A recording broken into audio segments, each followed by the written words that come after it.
আপনি কি জানেন এই কন্টেইনার জাহাজগুলো যদি না থাকতো তাহলে আপনি যে মোবাইল ফোন বা অন্যান্য যে জিনিসগুলো কিনেছেন সেগুলো কিনতে হতো এর থেকে কয়েক গুণ বেশি টাকা দিয়ে। হ্যাঁ, ঠিকই শুনেছেন। আপনি হয়তো জানেন না আপনার হাতে থাকা মোবাইল ফোন থেকে শুরু করে আপনার পরা জামা কাপড় কিংবা খাবারের তেল বা হতে পারে যে কোনো জিনিস যেগুলো আমাদের দেশে তৈরি হয় না, সবই কোনো না কোনো সময় এ সকল কন্টেইনার জাহাজগুলোর মাধ্যমে পাড়ি দিয়েছে মহাসাগর কিংবা বড় বড় নদীপথ। কেননা এ সকল কার্গো শিপ বা মালবাহী জাহাজগুলোতে যে পরিমাণে পণ্য পরিবহন করা যায় সেগুলো বিমানে পরিবহন করতে গেলে এর থেকে দ্বিগুণ বা তিনগুণ টাকা ব্যয় করতে হয়। কিন্তু এ সকল কন্টেইনার জাহাজের মাধ্যমে খুবই স্বল্প খরচে লক্ষ লক্ষ টন পণ্য সামগ্রী এক দেশ থেকে অন্য দেশে খুব সহজেই আমদানি করা যায়। কারণ এই কন্টেইনার জাহাজগুলো শুধু জাহাজই নয়, এগুলো যেন এক একটা ভাসমান শহর। কিন্তু প্রশ্ন হচ্ছে কিভাবে শুরু হলো এই কন্টেইনার জাহাজের যাত্রা এবং কিভাবে চলাচল করে এগুলো। তাছাড়া পৃথিবীতে যদি এই কন্টেইনার জাহাজগুলো না থাকতো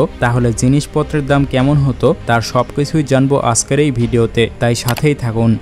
আজ থেকে কয়েকশো বছর আগে মানুষ যখন সমুদ্রপথ আবিষ্কার করেছিল তখন থেকেই শুরু হয় পণ্য পরিবহনের এক নতুন যাত্রা। তবে প্রথম দিকে জাহাজে করে পণ্য পরিবহন করা হলেও মূলত কার্গো জাহাজের যাত্রাটা শুরু হয় 1956 সাল থেকে। তখন আমেরিকান ব্যবসায়ীরা পণ্য পরিবহন করার জন্য সর্বপ্রথম কন্টেইনার শিপ তৈরি করেছিলেন, কিন্তু তার আগেও জাহাজে করে পণ্য পরিবহন করা হতো, যা ছিল অনেক সময় সাপেক্ষ এবং ব্যয়বহুল। তবে কন্টেইনার কার্গো জাহাজের জন্য এই পরিবহন খরচ কমে দাঁড়ায় প্রায় 90%, আর এটাই বদলে দেয় গোটা বিশ্বের বাণিজ্যিক ব্যবস্থা। এরপর থেকে বিশাল বিশাল আকারের কন্টেইনার শিপ তৈরি করা হয় এবং বিশ্বের সব বিভিন্ন রকম প্রতিষ্ঠানগুলো এই রকম বড় বড় কার্গো জাহাজ তৈরি করতে শুরু করে দেয়। তারপরে এই কার্গো জাহাজের মাধ্যমেই সারা বিশ্বের 90% পণ্য পরিবহন করা হয়।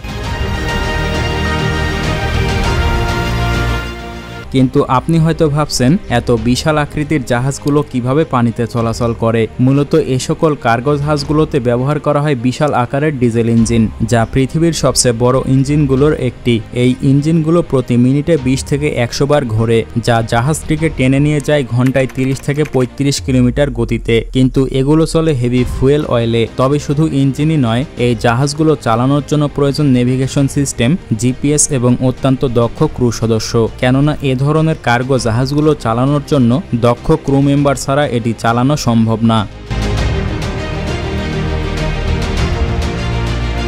এখন আপনাদের প্রশ্ন জাগতে পারে, তাহলে পৃথিবীর সবচেয়ে বড় কার্গো জাহাজ কোনটি? বর্তমানে পৃথিবীর সবচেয়ে বড় কার্গো জাহাজের নাম এমএসসি ইরিনা, যা 2023 সালে নির্মিত একটি দানবীয় জাহাজ ও বিশ্বের বৃহত্তম কন্টেইনার বহনকারী জাহাজ হিসেবে স্বীকৃতি পেয়েছে। এর দৈর্ঘ্য প্রায় 400 মিটার, অর্থাৎ প্রায় 4টি ফুটবল মাঠের সমান, প্রস্থ প্রায় 61 মিটার এবং এটি একসঙ্গে প্রায় 24,346টি কন্টেইনার বহন করতে পারে। তাছাড়া এর আকার এতটাই বড় যে পুরো একটি ছোট শহরের সংখ্যা এই কন্টেইনার জাহাজের ভেতরে রেখে দেয়া যাবে। হ্যাঁ, ঠিকই শুনেছেন, এগুলোকে এক একটি কন্টেইনার শিপ না বলে এক একটি ছোটখাটো শহর বলা যায়।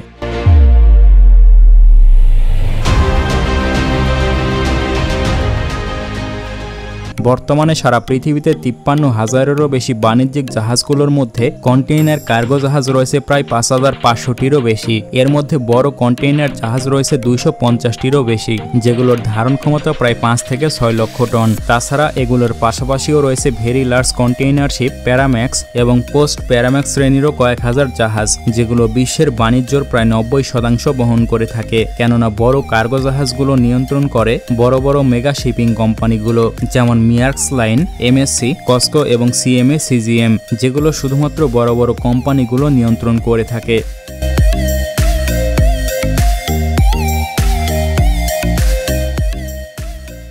এখন হয়তো আপনারা ভাবতে পারেন এসব কার্গো জাহাজের আয়তন কত এবং এর গভীরতা কত।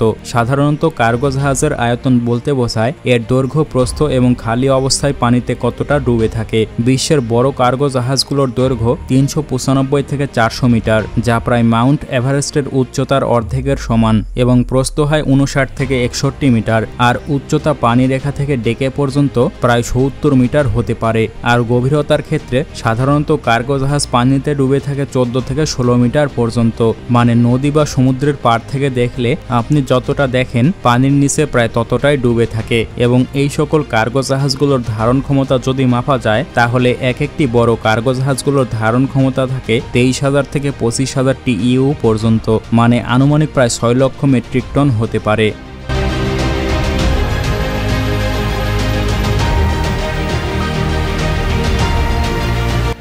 আর কন্টেইনারের হিসাবে বিশ্বের সবচেয়ে বড় কার্গো জাহাজে একসঙ্গে প্রায় 23,000 থেকে 25,000টি কন্টেইনার বহন করতে পারে। সংখ্যাটা শুনে হয়তো আপনার স্বাভাবিক মনে হবে, কিন্তু চিন্তা করে দেখুন এই কন্টেইনারগুলো যদি একটার পর একটা লাইনে সাজানো হয় তাহলে তা 140 কিলোমিটার পর্যন্ত হতে পারে। আর এই প্রতিটি কন্টেইনারের মধ্যে থাকতে পারে গাড়ি, জামাকাপড়, ইলেকট্রনিক্স, খাদ্যপণ্য, যন্ত্রাংশ, এমনকি পুরো একটি দোকানের মালামালও পর্যন্ত।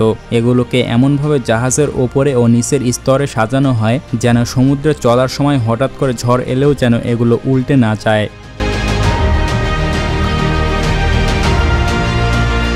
কন্টেইনার সম্পর্কে তো জানলেন, কিন্তু আপনি এটা জানেন কি এই সকল কন্টেইনার বহনের খরচ কেমন? সাধারণত কন্টেইনার পরিবহনের খরচ নির্ভর করে দূরত্ব, কন্টেইনারের ধরন এবং জাহাজের রুটের ওপরে।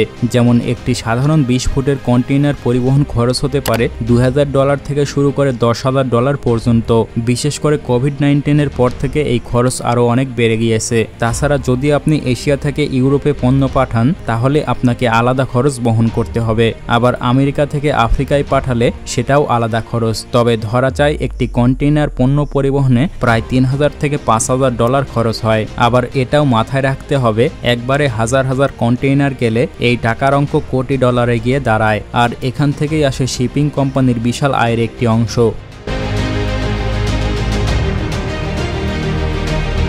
সকল কন্টেইনারের ভিতরে শুধু যে গাড়ি, জামাকাপড়, ইলেকট্রনিক্স বা যন্ত্রাংশই থাকে না, এর ভেতরে খাদ্যদ্রব্য, কাঁচামাল ও রাসায়নিক দ্রব্য পরিবহনও করা হয়। বিশেষ করে যেমন রেফার কন্টেইনারগুলো থাকে শীতলীকরণের জন্য, যাতে ফল, মাছ, মাংস কিংবা ওষুধ পরিবহন করা যায়।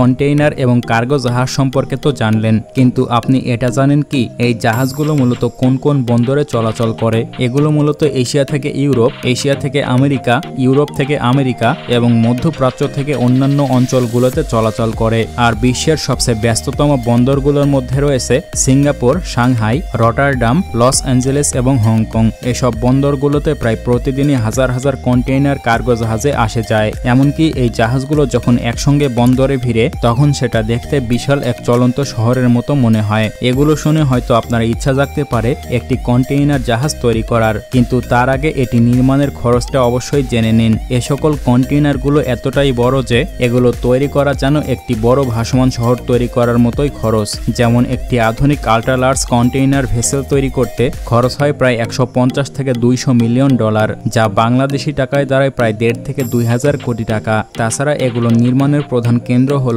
দক্ষিণ কোরিয়া, চীন এবং জাপানের মতো দেশগুলোতে এই সকল কার্গো জাহাজ তৈরি করা হয়। আর এদের এক একটি কার্গো জাহাজ তৈরি করতে সময় লাগে প্রায় গড়ে 1.5 থেকে 2 বছর।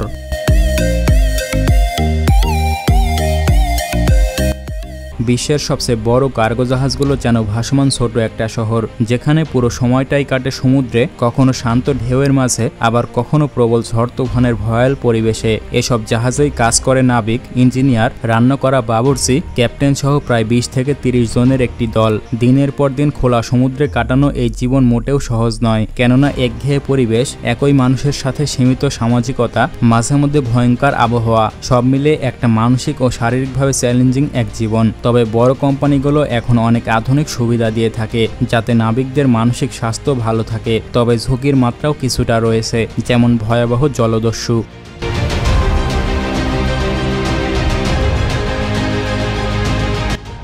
আপনি হয়তো ভাবতে পারেন এত কষ্ট না করে প্লেনে করেই তো পণ্য আনা নেওয়া করা যায়, কিন্তু বাস্তবতা হচ্ছে পুরোটাই আলাদা। বিশ্ব বাণিজ্যের প্রায় 90% হয়ে থাকে কার্গো জাহাজের মাধ্যমে। যদি কার্গো জাহাজ না থাকতো তাহলে আমাদের ব্যবহার করা প্রতিদিনের পণ্য সবকিছুর দাম হতো কয়েক গুণ বেশি, কারণ প্লেনে পণ্য পরিবহন খরচ জাহাজের তুলনায় 20 থেকে 30 গুণ বেশি। তাছাড়া প্লেন কখনোই বিশাল আকারের কন্টেইনার বা মিলিয়ন টন পণ্য একসঙ্গে বহন করতে পারে না। তখন বিশ্ব অর্থনীতি মুখ থুবড়ে পড়তো, আন্তর্জাতিক বাজার হতো স্থবির এবং দেশগুলোর মধ্যে বাণিজ্য প্রায় বন্ধ হয়ে যেত। এমনকি মানুষের জীবনযাত্রা ব্যয়বহুল হয়ে পড়ত ও খাদ্য সংকটও দেখা দিতে পারত।